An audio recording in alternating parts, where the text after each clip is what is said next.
Baik, Assalamualaikum warahmatullahi wabarakatuh. Om Swastiastu, Namo Buddhaya, Salam Kebajikan, Tabipun. Perkenalkan, nama saya Ulfa Hansa Mufida dengan NPM 2513024035 sebagai mahasiswa program studi Pendidikan Biologi Universitas Lampung. Video ini dibuat untuk memenuhi tugas mata kuliah, tugas akhir ujian akhir semester mata kuliah Bahasa Indonesia dengan dosen pengampu Dr. Mulyanto Widodo MPD dan Ibu Destiani MPD. Di sini saya akan menyampaikan materi presentasi dengan judul menyampaikan gagasan secara lisan dalam presentasi ilmiah menggunakan bahasa yang baik dan benar.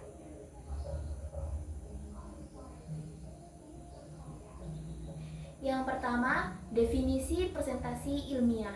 Presentasi ilmiah adalah kegiatan mengomunikasikan, menyampaikan ide pokok, gagasan, atau hasil penelitian yang berdasarkan data atau fakta yang dapat dipertanggungjawabkan. Tujuan presentasi ilmiah adalah untuk menyampaikan ide pokok gagasan secara jelas dan sistematis kepada audiens agar mereka mudah memahaminya. Lalu, pentingnya kemampuan komunikasi ilmiah. Kemampuan komunikasi ilmiah itu sangat penting, apalagi untuk era saat ini, karena dapat membantu untuk mengomunikasikan hasil penelitian, ide, dan gagasan kepada audiens. Selanjutnya, tujuan penyampaian gagasan secara lisan. Tujuan penyampaian gagasan secara lisan yang pertama, dengan menyampaikan secara lisan dapat mengomunikasikan ide, hasil penelitian, dan gagasan secara lebih jelas dan sistematis kepada audiens. Selanjutnya juga dapat meningkatkan skill komunikasi, public speaking, dan meningkatkan rasa percaya diri kita sebagai penyaji presentasi.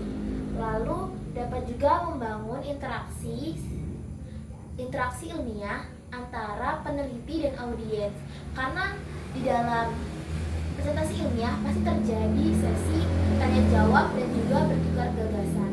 Nah, pada sesi tanya jawab dan bertukar gagasan itu akan meningkatkan kemampuan berpikir kritis yang pasti akan meningkatkan kemungkinan audiens untuk memahami presentasi yang kita sampaikan, materi presentasi yang kita sampaikan. Lalu selanjutnya, ciri-ciri presentasi ilmiah yang baik. Yang pertama, menggunakan bahasa yang baku dan formal. Presentasi ilmiah yang baik itu menggunakan bahasa Indonesia yang baik, benar, formal, sopan, dan juga sesuai dengan kaidah kebahasaan. Lalu yang kedua, penyampaian materi secara jelas dan sistematis. Pada saat presentasi ilmiah, baiknya penyaji menyajikan materi sesuai alur yang runtut dan sistematis, mulai dari pendahuluan, isi, hingga penutup. Lalu selanjutnya, berdasarkan data dan fakta. Di dalam presentasi ilmiah, itu penting harus berdasarkan kajian teori, data, dan fakta yang dapat dipertanggungjawabkan. Yang selanjutnya, menguasai materi presentasi. Seorang penyaji presentasi ilmiah harus menguasai materi presentasi agar dapat menyajikan hasil presentasinya itu secara lancar, tidak tergagap, dan juga dapat menjawab pertanyaan yang diberikan oleh audiens.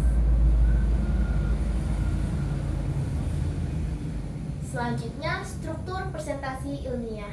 Yang pertama, pembukaan. Pembukaan itu adalah pendahuluan atau tahap awal pada presentasi ilmiah, di mana di situ terdapat bagian seorang penyaji menarik perhatian audiens dan juga memberikan gambaran umum tentang materi yang akan disampaikan ke depannya.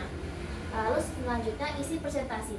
Isi presentasi ini adalah bagian penting dalam presentasi ilmiah, karena di dalam isi presentasi ini semua teori, fakta, data, dan penjelasan itu disajikan secara lengkap dan sistematis agar para audiens dapat memahaminya.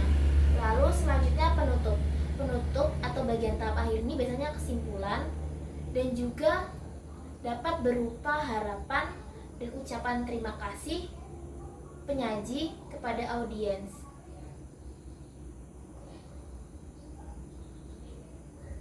Lalu selanjutnya, penggunaan bahasa yang baik dan benar dalam presentasi ilmiah. Yang pertama, menggunakan bahasa baku dan formal. Yang pasti dalam menyajikan presentasi ilmiah kita menggunakan bahasa Indonesia yang baku, formal, baik, dan sesuai dengan kaidah kebahasaan.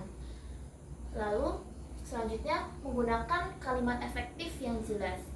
Ketika kita menjelaskan atau presentasikan sesuatu, pasti kita harus menggunakan kalimat efektif yang jelas dan mudah dipahami oleh audiens. Dan juga menggunakan istilah ilmiah secara tepat. Ketika kita melakukan presentasi ilmiah, pasti ada beberapa kata-kata ilmiah yang tidak semua audiens mengerti. Nah, disitulah peran kita harus menjelaskan kata-kata ilmiah itu secara jelas dan jangan sampai ada yang menggantung dan tidak dipahami oleh para audiens. Selanjutnya, memperhatikan pengucapan dan intonasi. Ketika kita menjelaskan atau mempresentasikan sesuatu, kita harus memperhatikan intonasi, nada suara, nada bicara kita kepada audiens agar mereka juga lebih tertarik untuk mendengarkan isi presentasi kita dan lebih memahami isi presentasi kita. Selanjutnya, manfaat kemampuan presentasi ilmiah. Yang pertama, meningkatkan kemampuan komunikasi. Karena dalam presentasi ilmiah itu kita pasti mengkomunikasikan, berbicara secara lisan kepada audiens. Jadi itu akan sangat berpengaruh dan bermanfaat untuk meningkatkan kemampuan komunikasi kita. Lalu kedua, meningkatkan rasa percaya diri dan juga melatih kemampuan berpikir kritis dan sistematis. Karena ketika kita mempresentasikan sesuatu, pasti sebelum berbicara dan menyampaikan kepada audiens, kita harus berpikir dulu apa yang akan kita sampaikan. Dan juga ketika kita melakukan presentasi, ketika audiens bertanya, kita akan berpikir keras untuk menjawab pertanyaan tersebut. Lalu selanjutnya, membantu penyebaran informasi dan ilmu pengetahuan. Karena ketika kita melakukan presentasi ilmiah, yang pasti kita sedang menyebarluaskan informasi, kajian penelitian, ide dan gagasan pokok, yang mana itu akan diserap dan dipahami oleh para audiens. Lalu terakhir, kesimpulan. Jadi kemampuan menyampaikan gagasan secara lisan dalam presentasi ilmiah merupakan keterampilan yang sangat penting baik dalam dunia profesional dan dunia akademis. Jadi kita harus memahaminya, mulai dari strukturnya, mulai dari tujuannya, untuk membantu kita mempresentasikan karya ilmiah yang akan kita presentasikan.